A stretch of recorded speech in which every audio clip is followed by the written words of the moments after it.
Okay, Final Resolution, the final TNA Plus show of the year, and possibly, the final episode of TNA before we will start getting like the best of 2024. If they do what they've done historically, where they have the best of week 1, the best of week 2, that might be what we're going to get. Because we're not going to get a New Year's Day show. Possibly, I don't know. Last year, that's what we got. We got last year the best of 2023 1, the best of 2023 2, and we got TNA repeats. Nothing new in the beginning of January until their first show, which was Hard to Kill. Now we got Genesis, that's supposed to be on the 19th of January. So the question will be, and I don't have to wait until the end of the show, I'm just going to say this now. Either we're going to get the best of 2024 part 1, the best of 2024 part 2, and possibly 1 or 2 more weeks after that of recorded tapings of TNA. Now, mind you, they may have already recorded stuff for the new year. That might be different than just old stock they're going to show, but I don't know. It's hard to tell with this company right now. But I'm going to tell you this right now. I don't need to be at the end. This was a good show. It was. There was one big surprise, which wasn't a big surprise, which I do have something to say that will be probably the end of this review. Because you know who I'm going to talk about, and I have to talk about her, and I want to make it clear my thoughts on this situation. But let's open with the kickoff. We got JDC versus a Leon Slater. I always known Leon has been a good wrestler since they've been showing him. I knew he was good. And being that TNA is such a small company, unlike what's going on in NXT, where there's so much huge stock, here, because there's so few new people and new young people at that, seeing that he was there was a good thing. But, and I'll say this as a but, they have not done anything with a Leon Slater. Nothing. So him going up against JDC, I didn't really expect much out of it, except a good match, which it was a good match. It wasn't the greatest, but it was good. And the end, because Johnny Curtis wanted to cheat a little bit by raking the eyes and got a roll-up. I believe it was a roll-up.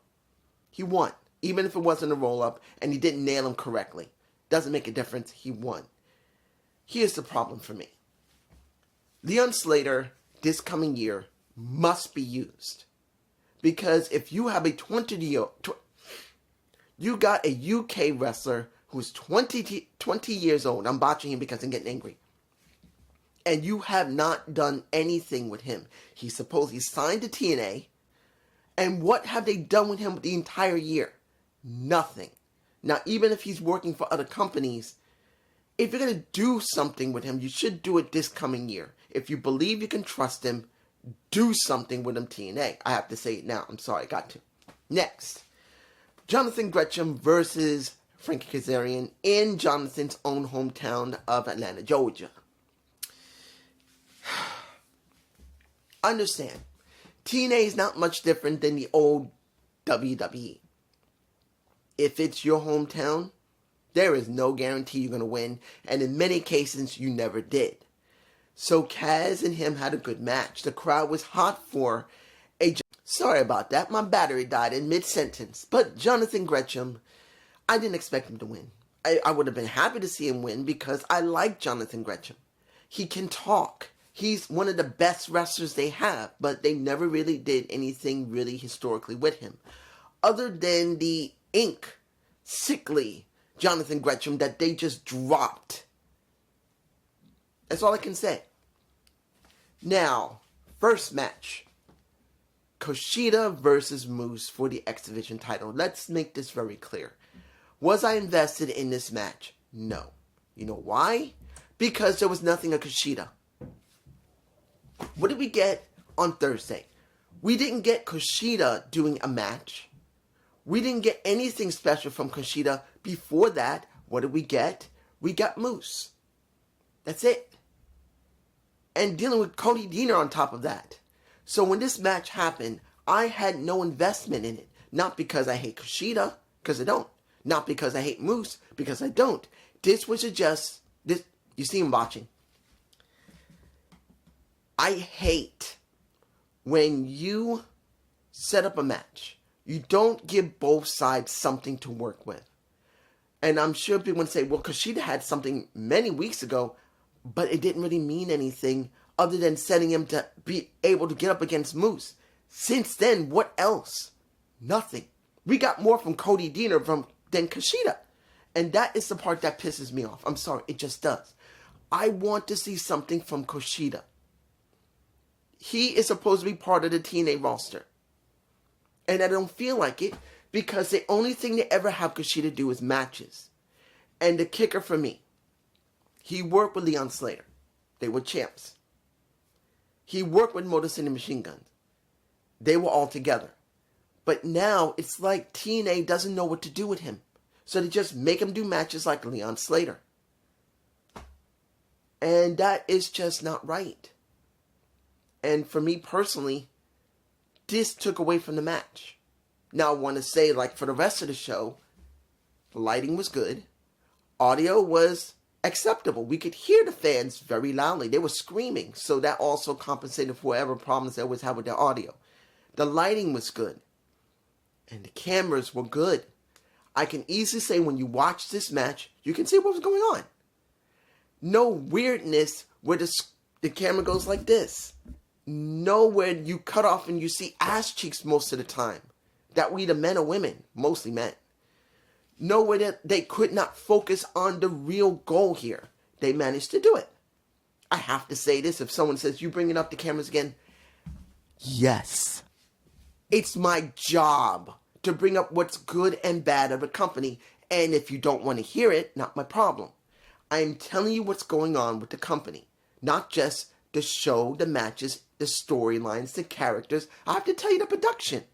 And production was good here. It was easily acceptable for anyone to watch this match and all the others that I'll describe in a minute. So it's fine. Now, next. This was supposed to be a three-way to be the next one that was supposed to go up against the Hardys. We had PCO and Sami Callihan. We had the Rascals and we had Jake something. No Hammerstone because he got injured at Turning Point. Like I said on my TNA Impact review, he was out. So they decided, instead of just making a simple tag match, you got a 4-on-1, kind of like a handicap tag match. So this is what we got. Was it a bad match? No, it did add a good amount of dynamic, having Jake something there by himself, having to face everyone alone to try and get the tag title possibility, which was alright. But let's make this clear. Did you believe that they were going to lose? Did you really believe that? Look, this is one of the problems they currently have in TNA. All they have are the same tag teams they've been using. Yes, when it comes to PCO and Sami Callihan, they're a new tag team. They've been stuck together because they really don't know what to do with PCO or Sami Callihan since Matt Cardona is not there right now. He's in AEW. Steph DeLander is still injured and she needs to do recovery. You don't have the Motor City Machine Guns. Not at all. The only teams you generally have are the helping hand, well, the good hands, not the helping. They're kind of like the helping hands, even though they're the good hands. Then you got the Hardys. Then you got the System. Then you got PCO and Sami Callihan. And then you got the Rascals. But the problem here, even though we got 5 tag teams, it doesn't feel like they're 5 tag teams. It doesn't. You know why? No one for them to go up against. Except each other. And it feels like an empty division. I'm sorry. With WWE, they could get away with that. Because everywhere they go, or TKO, WWE, and, well, whenever they're willing to do it in AEW, take the people from the back and just throw them out there to do a match with fresh meat. In other words, people you don't normally see do a tag team match, you would see them. Or better yet, they go to the independent scene around and say, look, if anybody wants to wrestle, we'll let them wrestle on a company. There you go. But TNA doesn't do that. And that's the major issue. And yes, I know someone's going to say, dude, what are you going to do when they start going live? Well, I'll talk about it. Counting on how they handle being live after 9 years. Like they said, 9 years ago was the last time they went live. 9. And I will tell you if they do a good job going forward, if that's what they do constantly, or if they go back to tapings, which are stupid. I'm sorry. I don't care what anybody says. They must be live. And if they're not going to be live, wherever you go, you need fresh meat for your wrestlers to go through. And TNA never does that.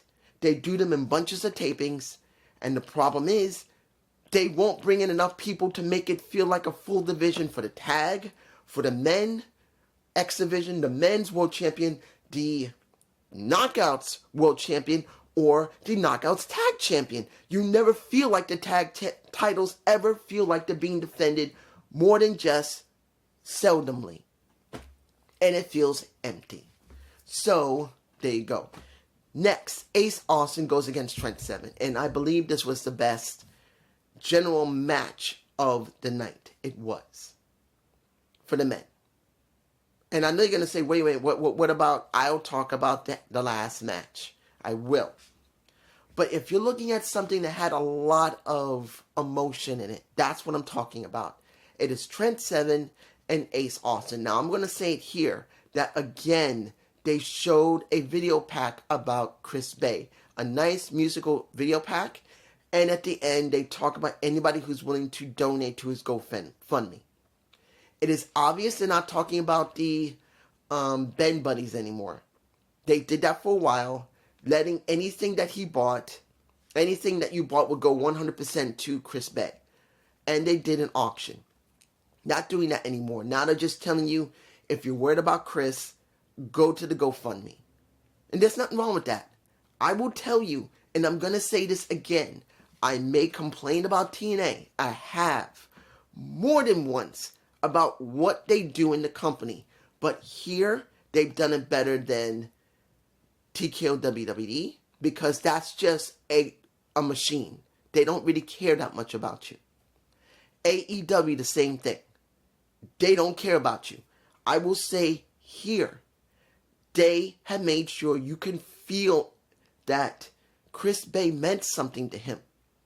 They had investment in him, not just as a wrestler, but someone that was part of their family. And unlike the other two companies, here they've done a wonderful job, and I commend them.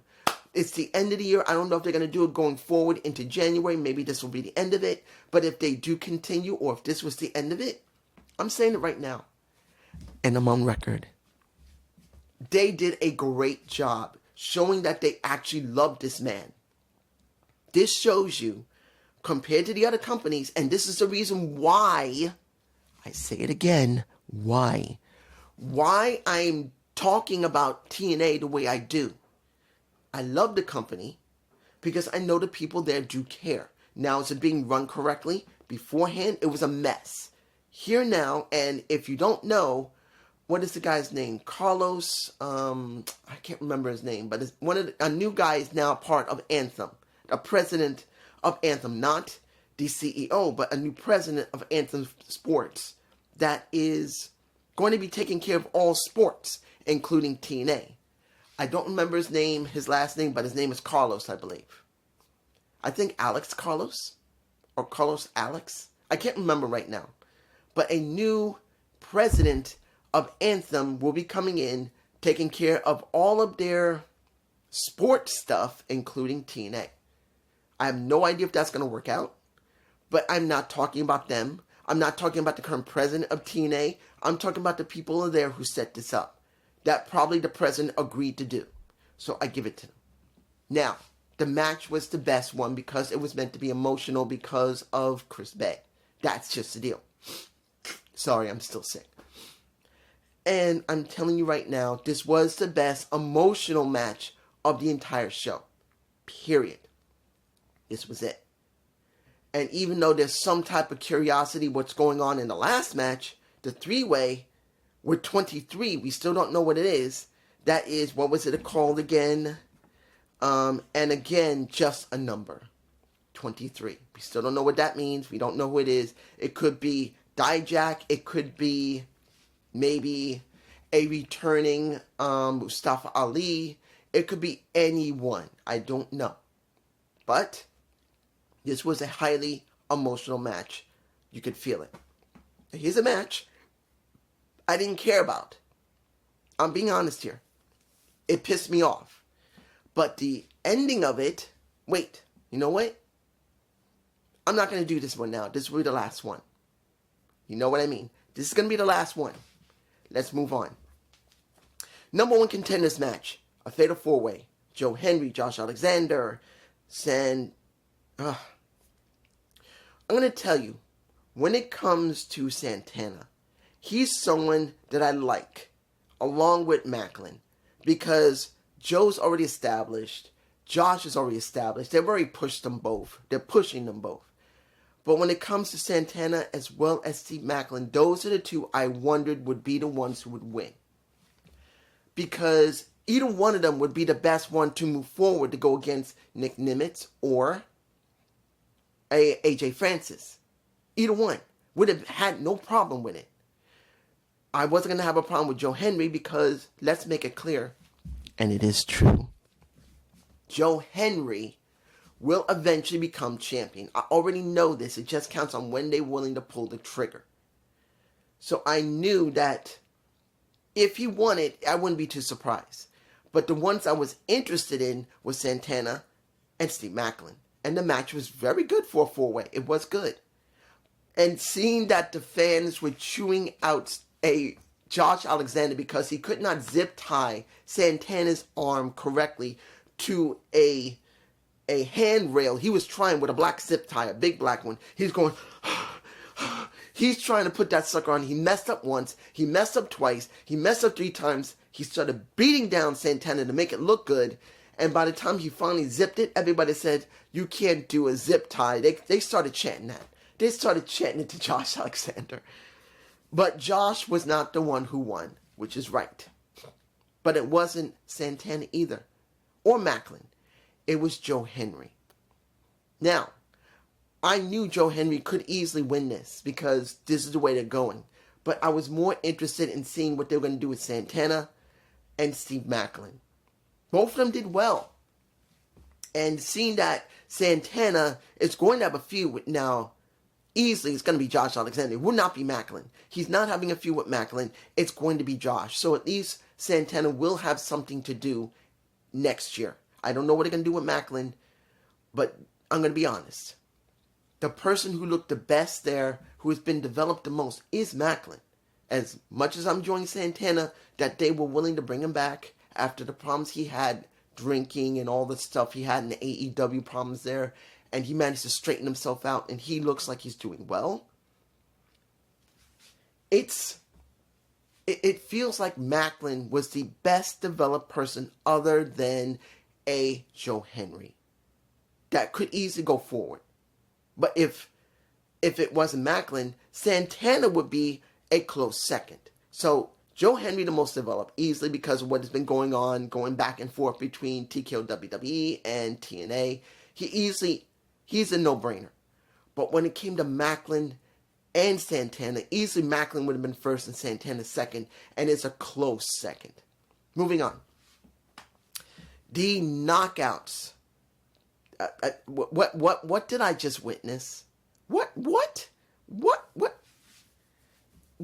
just witness? I just witnessed a Falls Count Anywhere, Anything Goes match, where Santino comes out right before the match begins, says to Alicia Edwards, you are ejected from the building, not only just ejected from the ring, and if you stick your toenail inside the building, you are freaking fired with your clam chowder in tow. I'm just saying that, but you get my point. And we had security around the ring. Now, was it a good match? Yes, it was a good match because both these women are very good wrestlers. I remember Tasha. You know where I remember where I saw her first? Before anywhere else, before TNA. Impact Wrestling. NWA. Yes, that's right, ladies and gentlemen. I saw Tasha Steelz as not the Balico badass, but the stone. Well, let me give it to you like this. She didn't say she was straight from New York, but she's from the city, and it was Atasha. It was Atasha Steeles back then. She didn't have the glasses. She was new. She was just starting out. Well, not starting out. She's probably been working for more than a few years by that time. But that's where she started. I first saw her, but well before Impact Wrestling. So I already knew of her before she moved on and teamed up with, well, Miss Fire, a Kiera Hogan. That's where I saw her. And from then, she had worked her way up and did very well for herself. And now, after being a champion already, multiple times in either knockout, well, one knockout, the tag titles, and the only woman to win a Ultimate X, she's now gone up against Marsha Slamovich, who I never had a problem with Marsha. I just didn't feel like they were treating Marsha correctly. And that she was brought in with all this, given jobbers, but every time when they should have done something more with her, they did nothing until MK Ultra. And now, since unfortunately they can't do MK Ultra right now due to the fact that Killer Kelly is now a mom and she's out right now taking care of her baby, we get finally a woman who now speaks English, which I knew she could speak English, as a champ. And that was good. It was a great match, and in the end, I didn't see anything wrong with Tasha getting her ass whooped, and that it was a Marsha Slamovich winning. No problem. Even though Marsha did bust open her elbow, she did pretty well. Now, we got 2 more matches. Well, 3 more, actually. But the real one that we're going to be talking about, the one that everyone's going to be talking about, is the last one. But let's talk about the tables match between the Hardys and the System. Brian Myers and Eddie Edwards. What did we get? The crowd was hot for the Hardys. They loved the Hardys. And they were cursing out, fuck the System. And Matthew was like, what? Such language. And he said, what do you want? Well, on pay-per-view. Well, not pay-per-view. On Impact Plus. They could say whatever they want. It was a good tables match. It was. You had to put both the opponents through the table. It had to be Matt and Jeff or Eddie or Brian. Both of them had to be in. Not just one. It had to be both. And it looked like it got a little awkward at certain points. Especially when Matt put Brian through the table, but only one table broke. I don't know if I got the image of that. But I can tell you that it was a good match, but it did seem a bit awkward at one point. At the end of the match, when you could see that the table broke before Jeff could get to the top of the area where he was going to jump, because they did go amongst the fans in the stands, the table broke. And they had to haul the table out over one of the edges of the parapet so they can get out of the way. So when Jeff came, he landed on it. Hopefully Jeff is all right, because it looked like Jeff didn't land squarely on that table. He landed sideways, and I think he might have landed hard on his tailbone. Don't need Jeff to get hurt. We don't want to see him get hurt. He just came back after a while ago because of them going abroad, and then he had to come back. And I think there might have been some issues along with some stuff. I don't know. I think I heard some type of issue was with Jeff before he came back. But I don't want to see Jeff getting hurt. I'm hoping everybody's fine. It did look a little scary at one point, but it was still a good match. And I enjoyed to see how the fans were just cheering, saying, you deserve it, you deserve it, you still got it. That was good. So I got to say, Hotlanda, you did well. I love you, Hotlanda. Or Hotlanda. I'm sorry, I sound congested because I am. You can hear it, I'm congested. I just got over getting sick, and now I got sick again because of this crazy weather. Go figure. It is New York. You can never get away from just getting sick once, and then you seem to be fine, and then the weather goes crazy, and then it finally gets cold, and then you get sick again. final match, but not the last match I'll talk about, is AJ Francis versus a Nick Nimitz. We didn't get John Layfield. I'm not going to call him JBL. John Layfield didn't show up. There was no outside interference. Well, at least until KC got ejected because he did throw a Nick Nimitz leg off the rope when he got slammed pretty good. And he was ejected. So it was all AJ. And it was Nick Nimitz. Now, I've told you guys already, I've never been against AJ Francis. Not once. But I've always stated, do certain things to give yourself more credibility. Trying to go against the grain is not something you need to always do. I know he did not like it when they were fucking with him over and over again in WWE when he tried to do Tennessee Whiskey and it looked really bad and it just made Vince, Michael Cole, Corey Graves, and everyone else started fucking with him. Putting a storyline of how stupid he can't do a hero outside the ring like Angelo Dawkins. Let's make it clear, I'll say it again. Angelo Dawkins is built differently than AJ Francis. He can do something like that. AJ cannot. That doesn't mean AJ doesn't have good ring set. And when you look at his match, you can honestly say, he's good. Does he overdo it a little bit when it comes to hamming it up? Yeah. A little too much. Kind of like what happened when it came to Trent Seven, taking Chris Bay's shirt and rubbing it in his ass and his nuts. Now, I didn't say that earlier, but I thought I'd say it here. But when you see how AJ Francis worked, he did do Tennessee Whiskey. He did it properly, but I wish he had just left the move alone for a while. Ever since he left WWE, all he's been doing is showing that he can do the move correctly, and it doesn't prove his case better. It would have been better that he did other movesets to prove that not only is he not a one-trick pony, that he has multiple facets of himself. We got a chance to see him do a damn moonsault off the top turn rope. Was it the top turn rope or was it the second one? I think it was the second turn rope or was the top turn rope, which was fine. He did it well. Of course, Nick Nimitz got out of the way, but it's not the point. He did it very well. He looked good. He did a Vader bomb. He did his choke slam. He made sure to do a nice high kicks directly to a Nick Nimitz face. He did it all well. So his ring set is actually not a bad thing. It's a good ring set. For a big guy, he's not up here. But he's somewhere around here. Somewhere average to above average. And there's nothing wrong with that. And he's only been in business 6 years. He can improve if he's willing to actually say, okay, this is what I got. I can do more than this. Let's see me start doing a little bit of chain wrestling. Let me start doing a little bit more aerial. Let me do this. Let me do that. He can still learn to do that or prove that he already knows it and just start doing that and stop doing other moves. If he can do a springboard off the second turn rope, do that. But take something else out of the repertoire you're doing for a little while. I just want to see him be recognized for the wrestler he can be if he applies himself. So this match is a prime example that WWE and many people just didn't think much of him. And I'm not telling you he's the greatest wrestler. He's not. He's between average to above average at this point. This is the best we've ever seen AJ Francis go.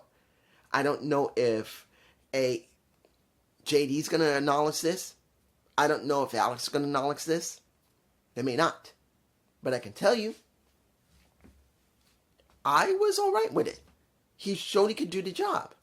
And in the end, after one nasty choke slam, and he throwing him in the ring when he was already outside the ring, the match was good. In the end, what did we get? We get Nick winning. And then, what did we get? Casey coming out and Joe Henry coming out to help Nick, holding on to the titles. And then we get the stare down that closes the show. That's the deal. So I would tell you, at this point, all the other matches were all good. I didn't really have much of a problem with it. Of course, I wish more for a Leon Slater, like Laredo Kid, I wish they would do more with. I'm hoping that now AJ Francis will do more working in TNA than just keep doing Tennessee Whiskey. That's the stuff. But it's time for the big one. Tessa is back. What do I think of it? Now, the match. We got Rosemary versus Jordynne Grace. I was not fond of this match because I felt that the way they booked Rosemary has not been good. I'm sorry. As I've said multiple times, I know the actual woman Rosemary was tickled pink to be able to work in NXT. She wouldn't have a problem of jobbing. But as a fan of Rosemary, where they hadn't been booking her very well before this happened, and then we barely seen her win, other than when it was an tag match, and then finally winning over a Wendy Chu after losing a lot, I just felt like this hasn't been a fair direction for her.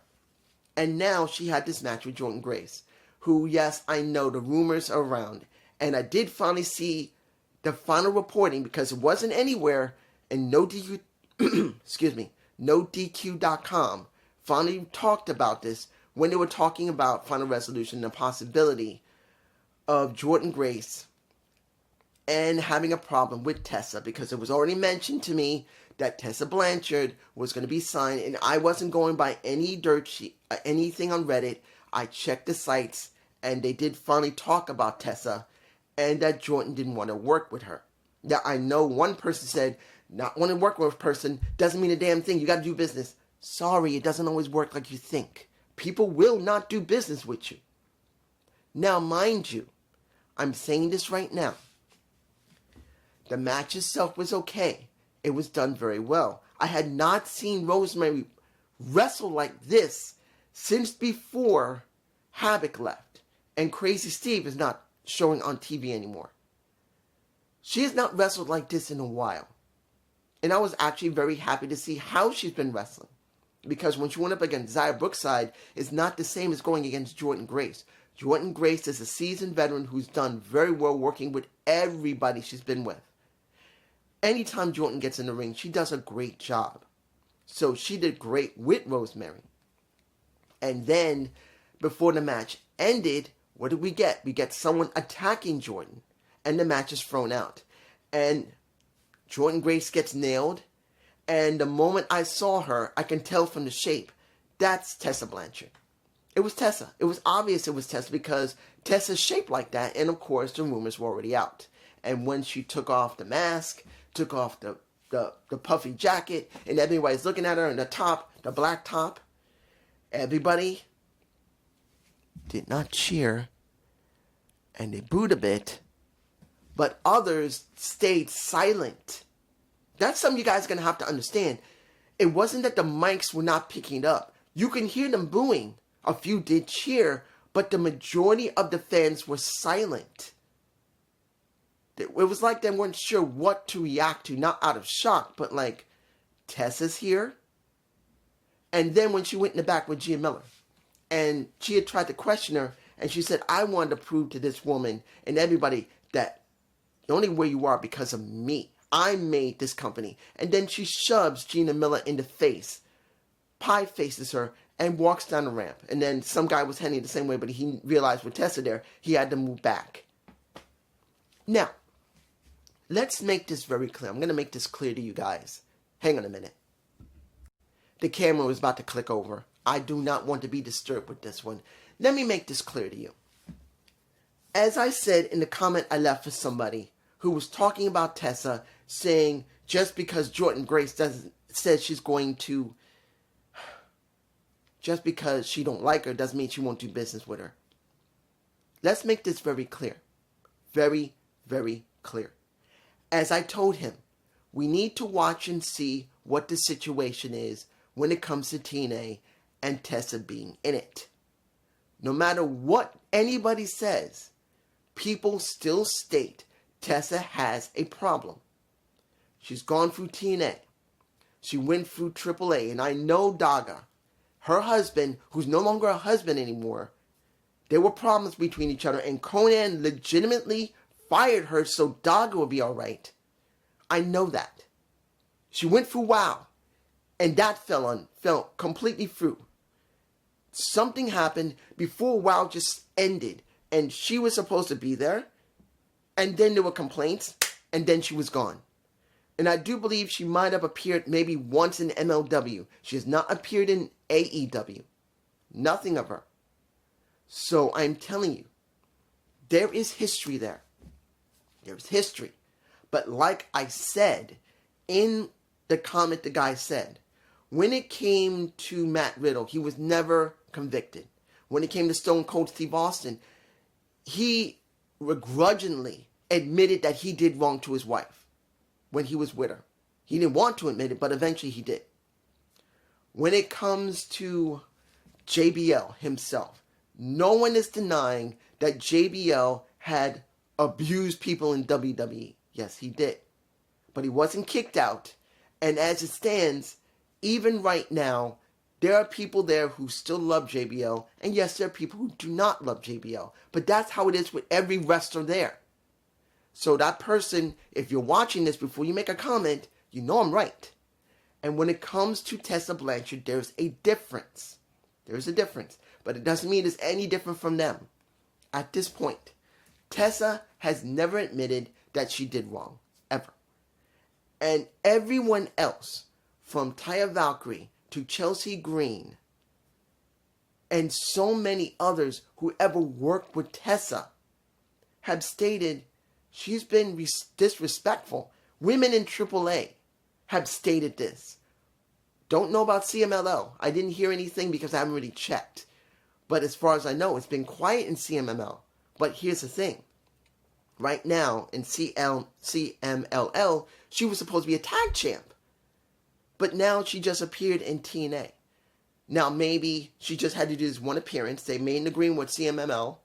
And that she showed that she was going to be there. And then when TNA starts up again, she will, and I repeat, she will probably be working for them then.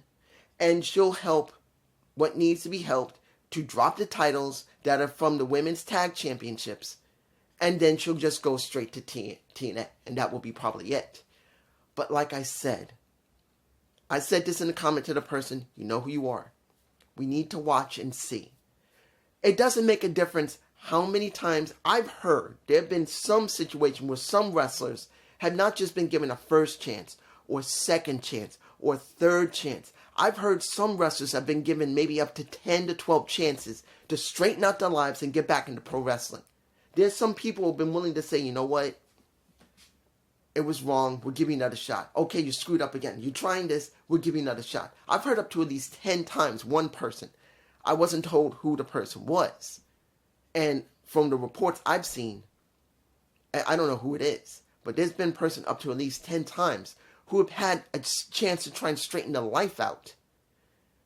Tessa has not admitted anything. Now, it does not mean she's lying, but it doesn't mean she isn't lying. Here's the thing that I make it very clear. It doesn't make a difference how many times you get a second chance, or third chance, or fourth chance, or fifth chance, or sixth.